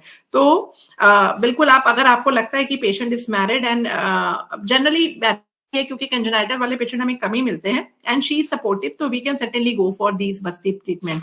अगर हम बात करें पिचू, पोटली और पूरण की, तो ये अब मैं पर्सनली अगेन पिचू, अगर हमें लगता है शुरुआत में किसी भी इस तरह का, जैसे कि मान के चलिए कि धातक के आदि तेल का आपने रख दिया, या अगर आपने कुछ भी नहीं करा तो सीधे आपने दशमूल वात विजित करने के लिए आपने दशमूल से ही शुरू करा, तो लोकल पिचू धारण, इसकी प्रक्रिया जानते हैं, तो लोकल पिचू धारण लोकल सपोर्ट करने के लिए बहुत अच्छा काम करता है। आचार्यों ने अभी हम आगे देखेंगे पोटली का जो ट्रीटमेंट है, पोटली के लिए आचार्य योग रत्नाकर ने और भाव प्रकाश में बता रखा है कि मुद्ग पुष्पम सखदिरम पथ्या जाति फलम तथा व्रकीपूगम च संचूर्णम वस्त्रपूतम छिपेत भगे योनिर्भवति संकीर्णा च स्रवेच जलम तथा। यानी कि अगर कुछ ऐसा है कि इस तरह का प्रोलैप्स या फिर कुछ विवृतता या कुछ इस तरह की कंडीशन आ जाती है, तो कुछ ड्रग हैं जो कि संधानीय है, सपोर्टिव है, उस लोकल मसल्स पे, लिगामेंट्स पे सपोर्ट करेंगे, स्ट्रेथनिंग करेंगे, तो उनका एक चूर्ण और उसको एक वस्त्र को उसमें भिगो के और जो है योनि में रखना है। ऐसे ही आचार्य शारंगधर ने भी बताया है कि पलाश उदुम्बर फलह तिल तैमन्वित मधुना योनिम आलिम्पेद गाढ़ी कर्णम उत्तमम। तो जो ये लचीलापन, जो ढीलापन आ रहा है विजाइनल वॉल्स में, यूट्रस के भी लिगामेंट्स में, जिसकी वजह से प्रोलैप्स हो रहा है, अगर हम वहां कुछ ऐसा ट्रीटमेंट करें जो लोकली उसे सपोर्ट करे, तो अगर इस लोकल ओरल उसको जो दिया सो दिया, उसकी डाइट सुधरवाई, आप बस्ती पे पेशेंट को डालें, मतलब जो मैं पर्टिकुलर करती हूँ उसके बारे में बता रही हूँ, और उसके बाद हम पोटली देते हैं। पोटली का क्या है कि सिंपल 4 इंच गॉज लिया, उसको डबल लेयर किया, पलाश आराम से इजीली मिल जाता है तो उसका चूड़ मंगवा लिया आपने, लोद्र हमारे यहाँ लगभग रहता है तो इसलिए मैं लोद्र जरूर लिख देती हूँ, और एक माजू फल है जो योनि कारणीकरण में आचार्यों ने आगे बता रखा है, तो माया फल, तो अगर वो कहीं मिल जाता है तो बहुत अच्छी है, तो उसका चूर्ण लिया और उसको शहद और धातक के आदि तेल में मिला के एक छोटा सा गोला जैसे इसका बनाया, जैसे आटा गूंदा जाता है, उस तरीके से कटोरी में करके, और वो जो हमने गॉज लिया था उसको डबल करके उसमें उसको रख के एक गोल पोटली सी बना के और थोड़ा सा पिचू की तरह लॉन्ग स्टैंड छोड़ के कट, और फिर उसको योनि को अच्छे से उसका धावन करके उसको धातक के आदि तेल से ही आलेपित करके और वो पोटली हमने रख दी, और उसके बाद 2 घंटे तक या फिर आमूत्र काल तक हमने उस पोटली को रखा, और करीब पोस्ट मेंस्ट्रुअल, अब ये केस भी है आगे, मैं शॉर्ट में कोशिश करूंगी उसको दिखा, तो उसको 1 हफ्ते के लिए पोस्ट मेंस्ट्रुअल हमने पेशेंट को रखा, या कोई मेनोपॉजल लेडी है तो मंथली हमने उसको 7 दिन का ये ट्रीटमेंट ओरल के साथ में और तो बस्ती के साथ में ये ट्रीटमेंट दिया। तो बहुत सारी पेशेंट ऐसी हैं जो प्रेसिडेंशिया वाली भी पेशेंट हैं, they have very good symptomatic relief in it, और उनका तो अब ये हो गया है कि करीब वो हर 6 महीने 8 महीने पे 2 महीने के लिए वो आ जाते हैं, तो जो कि बिल्कुल मैं बता रही हूँ पेसरी पे पेशेंट सी या बिल्कुल की पेशेंट सी, वो भी हमारे पास, ये मैं बिल्कुल नहीं कहती कि हर पेशेंट को बिल्कुल आराम आ जाता है, क्योंकि हर पेशेंट हमें सिखाता भी है, हम कहीं ना कहीं कुछ ना कुछ कर देते हैं, कई बार आहार विहार में कमी हो जाती है या कुछ और भी चीजें हमारी तरफ से भी हो सकती हैं, लेकिन फिर भी अगर प्रोलैप्स, ये जो टॉपिक उठाया ये इसलिए उठाया क्योंकि मैं खुद इससे बहुत अचंभित भी थी और सेटिस्फाइड भी थी, क्योंकि कई बार दुनिया सुनती है, कई सारे प्रैक्टिशनर भी सुनते, पोटली क्या होता है, तो उनको लगता है कि फालतू की चीजें हैं, बट ये फालतू की चीजें बिल्कुल भी नहीं है, और मैंने एनआईए से ही सीखा, और मैं एनआईए की चीजों को कोशिश करती हूँ कि जितना हो सके सीख कर आत्मसात आगे उसको प्रयोग कर पाऊं पेशेंट्स में, तो बिल्कुल ये मैं बिल्कुल वहां से, वहां की मेरी क्या कहा जाए, मतलब इनहेरिटेड प्रॉपर्टी है ये, कि मैं वहां से इसको सीख के आई। आज अपने पेशेंट से मुझे इसका बहुत ही अच्छा रिजल्ट अगर पोटली का देखा जाए, तो अगर first degree second degree prolapse है तो कोई बात ही नहीं है, पर अगर प्रेसिडेंशिया के भी पेशेंट्स है, अगर बहुत ज्यादा, अगर मान लीजिए कई बार डेक्यूबिटस अल्सर्स या उस तरह की कुछ कंडीशन आ जाती है, तो certainly will have to heal that. पहले ऐसा भी नहीं कि आपने सीधे और पोटली इसको इरिटेट करके ब्लीडिंग या ऊजिंग भी कर सकता है, तो सबसे पहले आपको ये भी देखना है कि पेशेंट, चूंकि अगर वो प्रेसिडेंशिया में है तो किसी तरह का डिस्चार्ज ना प्रेजेंट हो, कुछ ऐसा है, कोई इन्फेक्शन है या अल्सर्स हैं, तो पहले आप उसको सपोर्ट करेंगे, पहले उसे कोशिश करेंगे हील आउट करने की, उसे अच्छा आहार विहार बताएंगे, और जैसे जैसे वो पेशेंट का लगेगा कि हाँ लोकल एरिया क्लीन है, यू कैन गो फर्दर, तब आप जो है उसको पोटली या पिचू या जो भी आपको लगता है, योनि पूरण प्रैक्टिकली अभी चूंकि एनआईए में ये भी बहुत ज्यादा होता है अभी, और लेकिन प्रैक्टिकली अभी मैंने बहुत योनि पूरण पे काम मैंने पर्सनली नहीं किया है, लेकिन अब मैं नेक्स्ट स्टेप में मेरा यही हो रहा है कि मुझे योनि पूरण ही प्रॉपर तरीके से करके और बेसवार बंद की तरह मैं उसको यूज करने का विधान जो है वो आचार्यों ने बताया हुआ है। तो बिल्कुल मुझे ऐसा लगता है कि अगर हम इस तरीके से अगर पेशेंट को अगर आगे बढ़ते हैं अलग अलग तरह के प्रोलैप्स में, तो अगर विजाइनल प्रोलैप्स एंटीरियर पोस्टीरियर, तो या फिर फर्स्ट या सेकंड डिग्री का मतलब विद इन द हाइमेन, तो काफी हद तक रिलीफ है। और अगर आगे का भी है तो भी सिम्टोमेटिक रिलीफ पेशेंट को काफी मिल जाता है। तो फिलहाल तो मुझे अभी ये लगता है कि ये वो चीजें हैं जो कि मुझे शेयर करनी थी आप सबके साथ, जो मेरा अपना पर्सनल अनुभव है। मैं बिल्कुल कहीं गलत भी हो सकती हूँ, और सकता है कि कई सारी चीजें मुझे भी और सीखने की आवश्यकता है, लेकिन फिर भी ये वो चीजें थी जो मुझे लगता है कि मुझे आपके साथ शेयर करनी थी। एक केस होगा आई थिंक।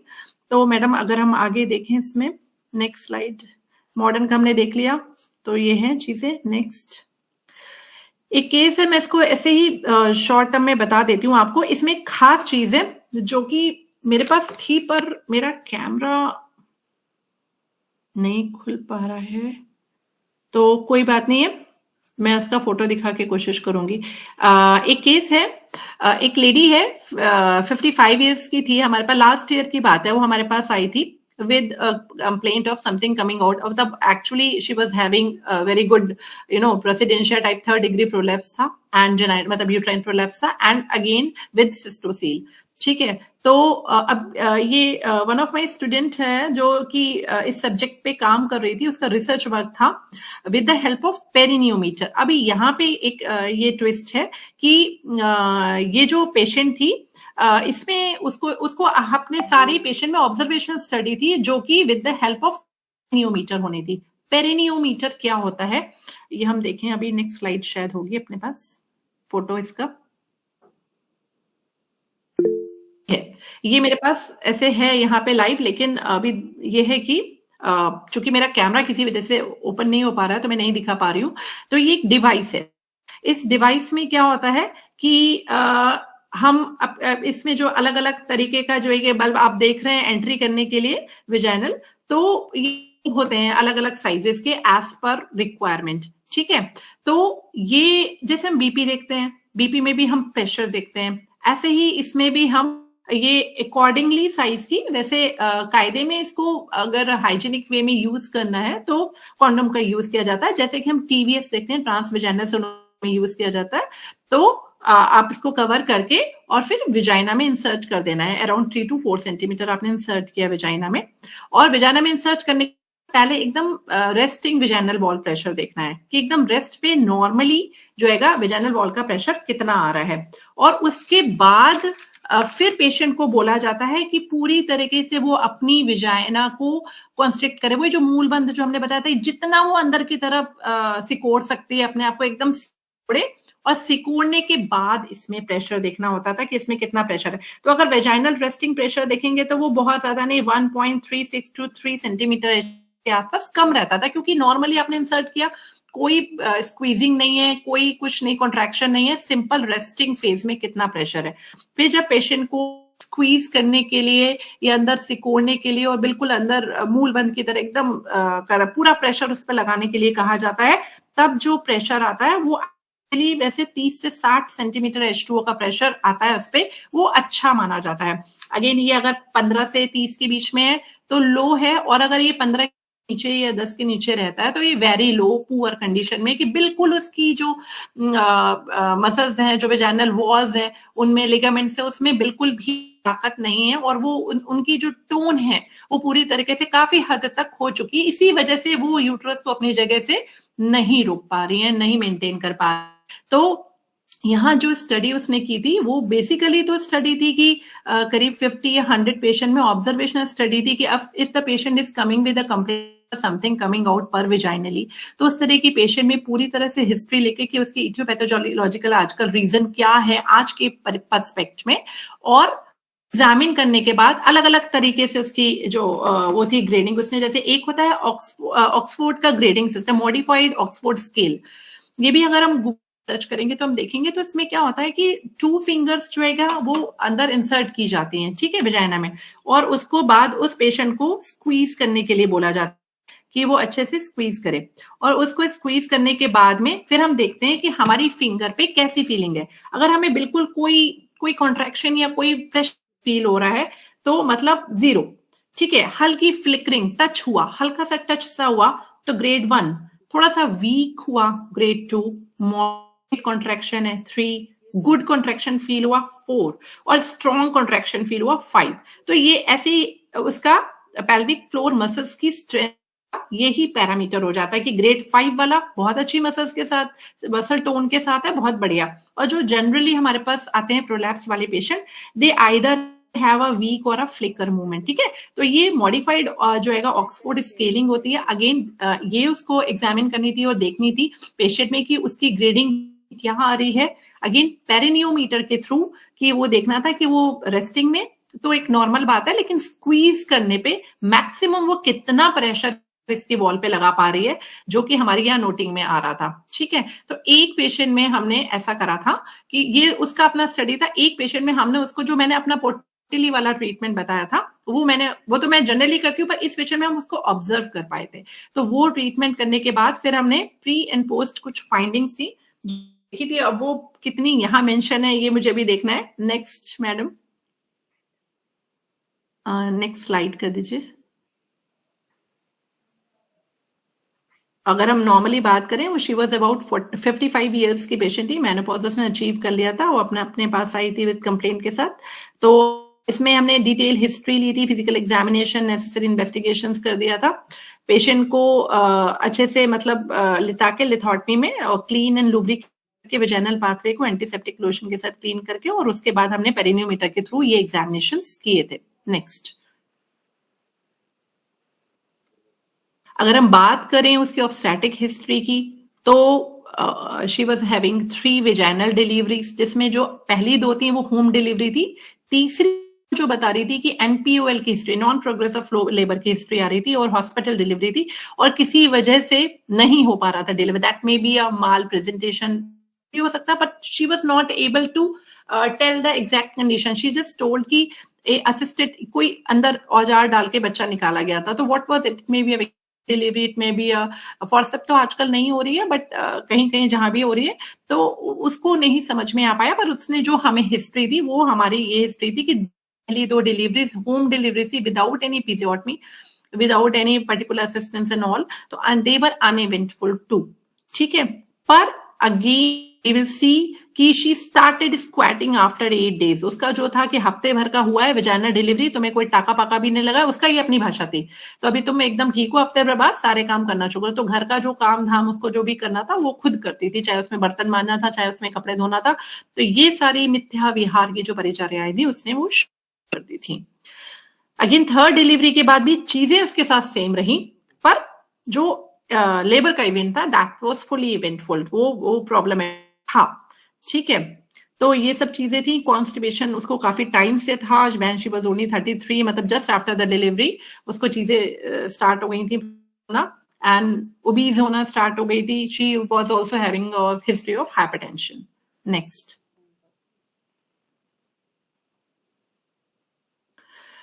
क्लिनिकल फाइंडिंग की बात करें तो ये दीज आर द मतलब बेसिक पैरामीटर्स से जो हमने उस समय एग्जामिन करे थे। उसका सत्व है, उसके बाद का फर्स्ट प्रकृति की पेशेंट थी, अवर पेशेंट थी, क्रूर कोष्ठ हम देख सकते हैं, बाकी चीजें नॉर्मल थी। अगर पीवी फाइंडिंग की बात करें तो हल्का डिस्चार्ज था, थोड़ा चूंकि मेनोपॉजल एज की थी, वो ट्रॉफी था, थोड़ा 2nd डिग्री का यूट्राइन प्रोलैप्स था, और पेल्विक फ्लोर मसल की जो स्ट्रेंथ थी, जो हमने ऑक्सफोर्ड ग्रेडिंग अभी देखा था ना, तो उसमें जो ग्रेड 2 था यानी कि वीक लेवल पे आ रही थी।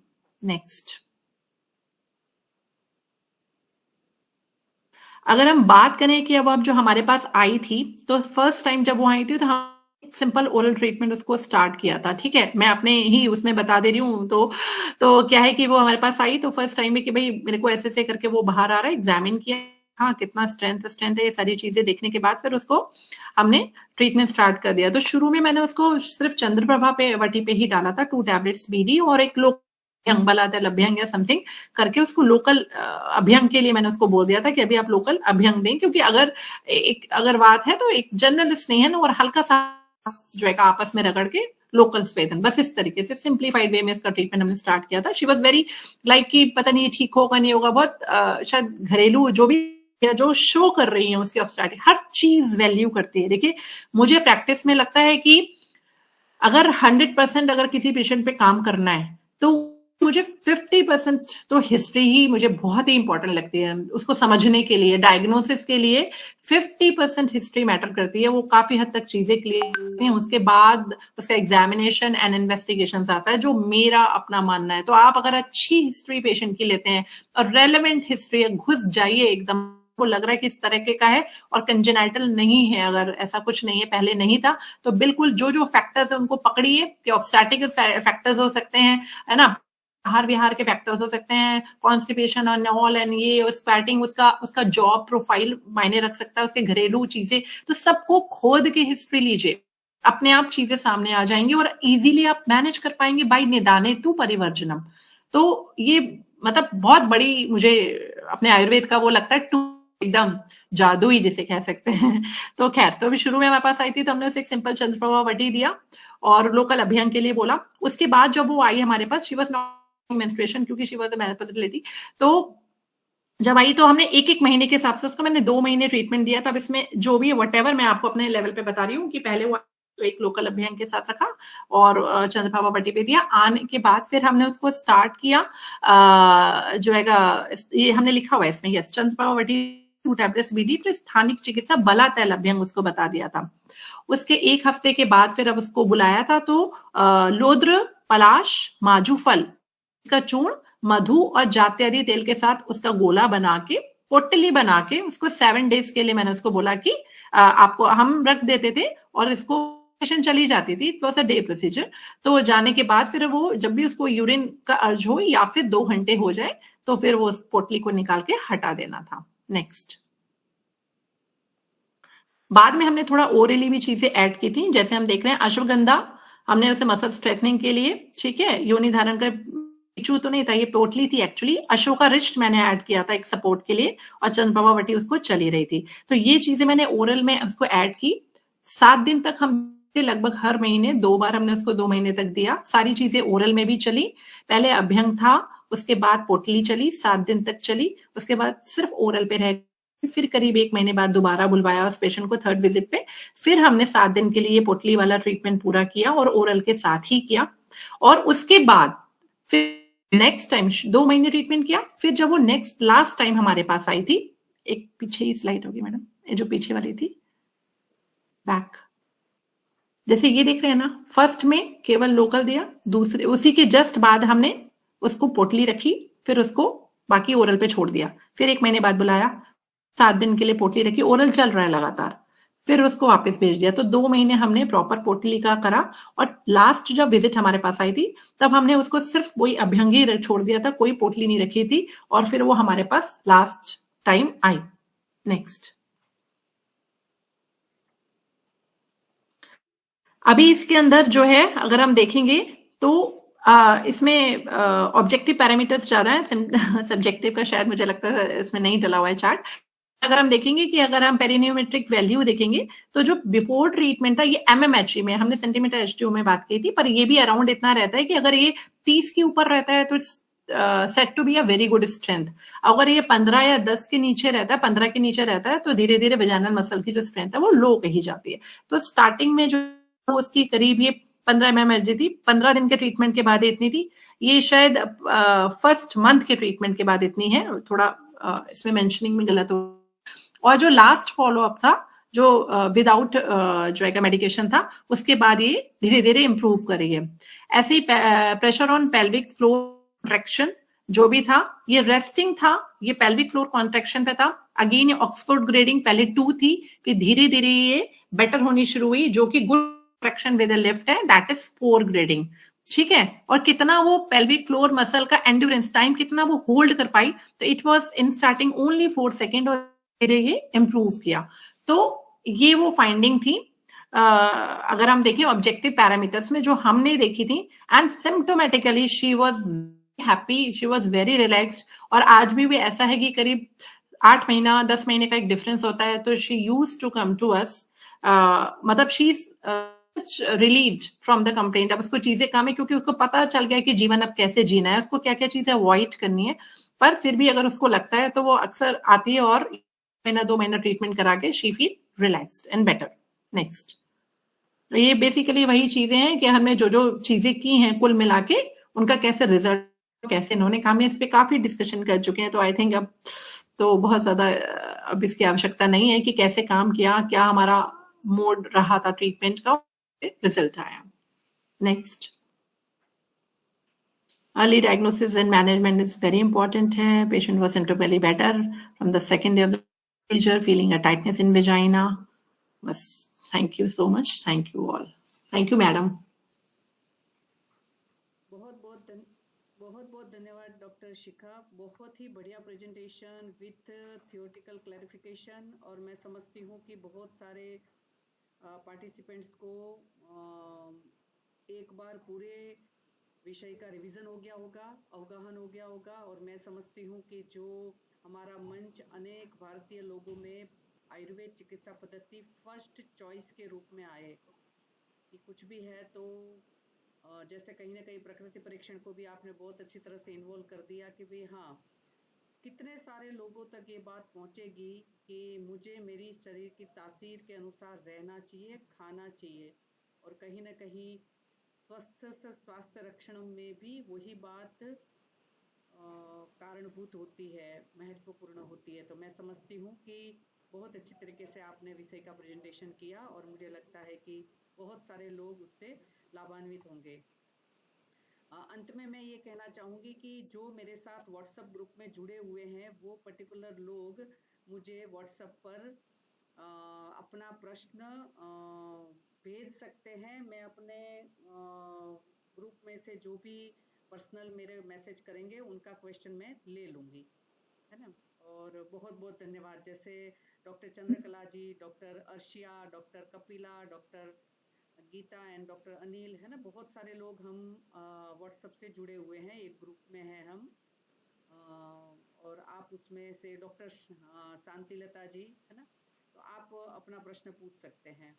और मैं समझती हूँ कि विषय को आपका जब तक अगर प्रश्न आता है मैं देख लेती हूँ, तब तक में मैं एक बात आप सबसे कहना चाहूँगी कि अष्टांग संग्रह वृद्धवाग भट्ट जी ने निदान स्थान के अंतिम 16वें अध्याय में बात के 5 प्रकारों के स्वतंत्र रूप से निदान लिखे हैं, है ना। जैसे चरक संहिता चिकित्सा स्थान 28वें अध्याय में तो ऐसा लिखा है कि कहीं ना कहीं किस तरीके के वायु के निदान है, यानी 5 वायु के इकट्ठे लिखे हैं, है ना, एक साथ में लिखे हैं। मगर वृद्धवाग भट्ट जी ने पर्टिकुलर समान, अपान, प्राण, है ना, 5 प्रकार के इस प्रकार के वायु के स्वतंत्र निदान लिखे हैं। और मैंने ये चीज देखी कि उन्हीं निदानों का सेवन खासकर प्राण, अपान और समान का मिलता है उसमें। और आपको बहुत अच्छा लगेगा जो डॉक्टर शिखा ने एम्फेसिस किया कि हमें निदानों का अवलोकन करना चाहिए और उसके ऊपर से फिर उसकी चिकित्सा करनी चाहिए। तो मुझे लगता है कि अगर हम 10 पेशेंट्स का या 5 पेशेंट्स का भरे, एक पेशेंट का भी भरे, एक केस स्टडी लिखे कि देखिए वृद्धवाग भट्ट ने लिखा है वो आज के समय में भी प्रासंगिक है और वैसा ही मिलता है, तो मुझे लगता है कहीं ना कहीं हमारा अच्छा रहेगा कि हम इस तरीके से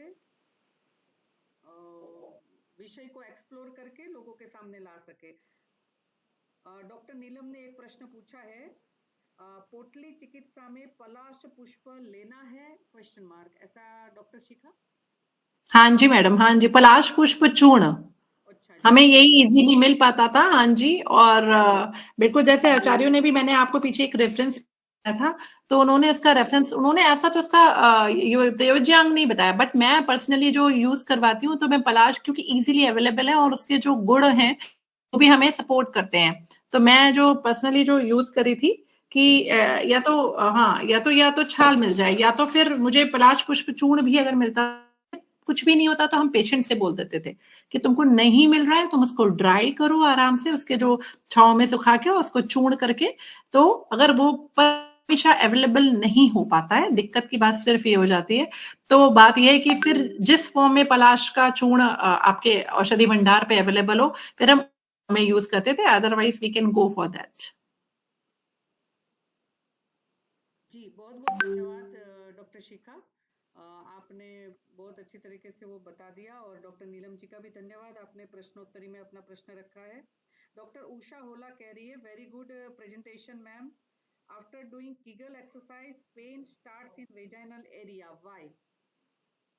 नहीं, आफ्टर डूइंग, देखिए अगर बहुत ज्यादा अगर पेशेंट उसको, देखिए ऑलरेडी वो वहां पे या फिर लिगामेंट्स जो है वो लूज हैं और अभी वो समझिए डिसीज्ड स्टेज में, अगर हम इसको सामान्य तौर पे देखें, तो ऐसा भी ना हो जाए कि हम पेशेंट को बोल दें कि वो एक्सेसिव वे में ना जाए। तो ये हमें देखना और समझना पड़ेगा। जैसे हमने अभी देखा कि प्रकृति हर व्यक्ति की अलग है, तो ये हमको देखना पड़ेगा कि अगर ऐसा कुछ हो तो बिल्कुल हम पेशेंट को पहले सर्टेनली बुला के थोड़े टाइम तक उसका स्नेहन स्वेदन, लोकल फैक्टर पे हमें जरूर काम करना पड़ेगा, क्योंकि ओवर स्ट्रेचिंग करेगी, जो है स्क्वीजिंग करेगी, तो बिल्कुल पेन उसको स्टार्ट, क्योंकि कहीं हो सकता है ड्राइनेस हो पेशेंट को या कुछ ऐसा हो।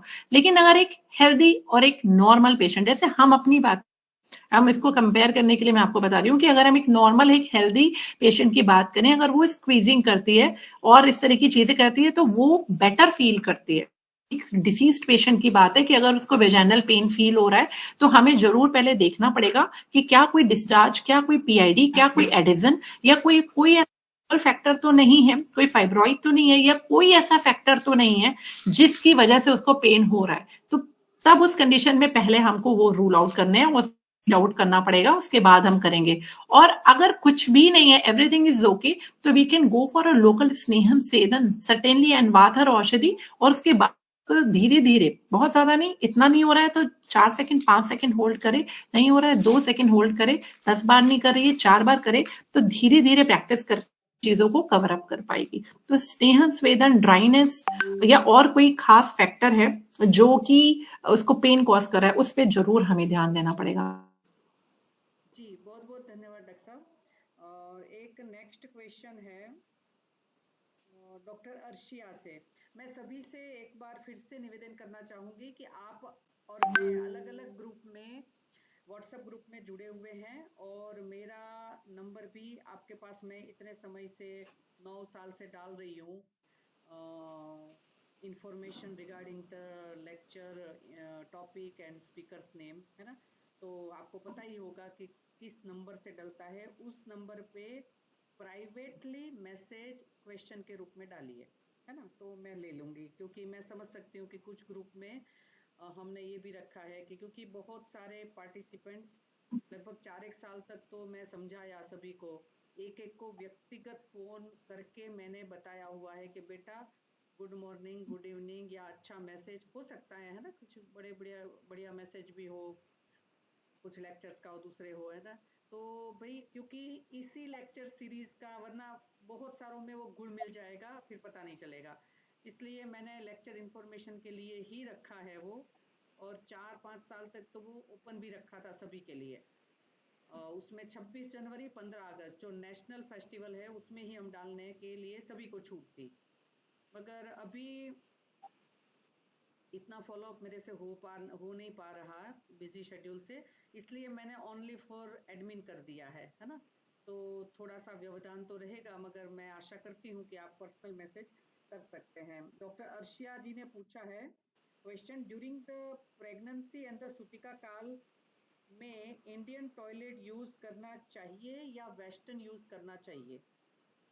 देखिए, अगर हम देखें कि अगर प्रेगनेंसी में भी किसी भी तरीके का अगर जो हिस्ट्री है या फिर जो कोर्स ड्यूरिंग प्रेगनेंसी चल रहा है, if that is totally eventful, किसी तरह का कोई कॉम्प्लिकेशन नहीं है, she has a very good bowel tendency, तो she can use until she is not having any abdominal discomfort. अगर किसी पे ऐसा होता है कि वो उसको बैठने में डिस्कम्फर्ट हो रहा है तो that is a different thing. Otherwise normally तो आपने शायद, I am going little out of the way, आपने अगर अनुष्का देखा होगा तो वो तो लास्ट टाइम में स्क्वैटिंग करती थी specifically, they would be having the English toilet and all commodes, लेकिन she used to do squatting for better you know stretchability. तो ऐसा नहीं है कि हम किसी को भी मना कर देंगे। मैं आपको एग्जाम्पल दूं, it's a very personal thing, पर मैंने अपना जो घर बनवाया उसमें अभी लोगों के विरोध के बावजूद मैंने हर फ्लोर पे एक इंडियन टॉयलेट जरूर बनवाया है, क्योंकि मुझे ऐसा लगता है कि ये बेहद आवश्यक है और पर्सनली आई यूज इट। मुझे ऐसा लगता है कि शायद ये बहुत ही इंपॉर्टेंट है एक नॉर्मल व्यक्ति के लिए, आपका बॉवल ठीक रखने के लिए और आपकी बॉडी को ठीक रखने के लिए।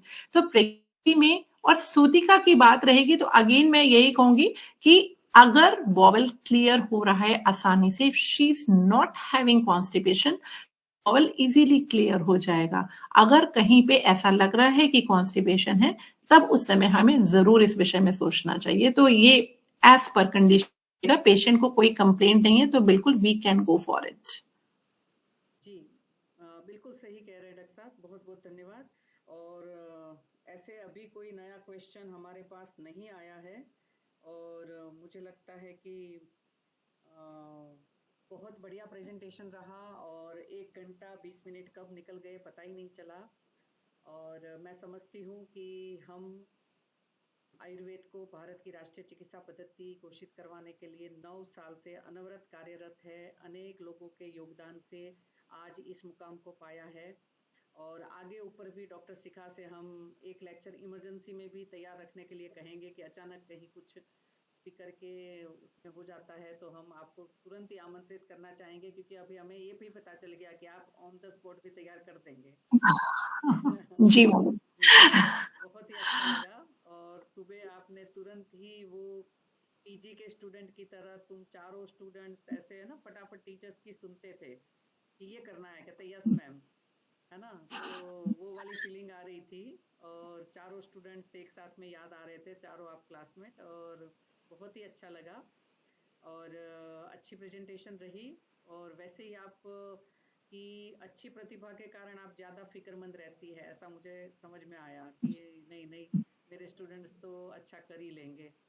और सभी पार्टिसिपेंट्स का तहे दिल से बहुत बहुत हार्दिक धन्यवाद कि आप सभी ने पार्टिसिपेट किया और इस व्याख्यान माला के इतना अधिक उपयोग में लाकर आप अनेक लोगों की सेवा कर रहे हैं, अपने पेशेंट्स के बारे में भी इतने फिक्रमंद रहते हैं और कहीं ना कहीं उनकी अच्छी उपाय के लिए आप हमेशा बहुत सारी बातें शेयर करके पूछते हैं।